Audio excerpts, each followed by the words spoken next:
দেখতে অবিকল মানুষের মতন, আসলে এগি নাকি মানুষ না অন্য কিছু আমি কিন্তু বুঝবার পারতাছি না। তো আপনারাও দেখেন, যদি চিনলে পরে আমার কমেন্ট বক্সে কমেন্ট করে জানিয়ে দিবেন।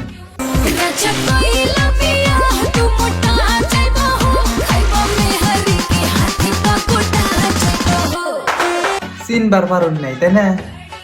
আসলে এর মানুষ, কিন্তু এর পয়দার দোষ আছে। যদি পয়দার দোষ নাই থাকে তাহলে দেখেন এই যে কালো কালো কিন্তু মেয়ের জামাই, এটার জামাই আর কি। তো কালো হয়েছে মেয়ের জামাই লোকে এইরকম করে ভিডিও বানানি, এটা কি মানায়? হ্যাঁ, মেয়ের জামাইয়ের লোকে এমনি এমনি যে করবো না, তার কোনো কি মানে আছে? নাই। তো এতে বোঝা যায় যে ওরা ফ্যামিলি চুদাচুদি যে করে, ওর কাছে এটা কোনো ব্যাপারই না, নাথিং ব্যাপার। Enjoy enjoy enjoy. যদি ভিডিওটা ভালো লাগে থাকে তাহলে আমার সাবস্ক্রাইব বটনে একটা লাত্তি মেরে থুয়ে যাবেন কি আপনারা, কোনো অসুবিধা নাই, আমি কোনো দুঃখ পাব না মনের মধ্যে। যাই না আপনারা কোনো জায়গায়।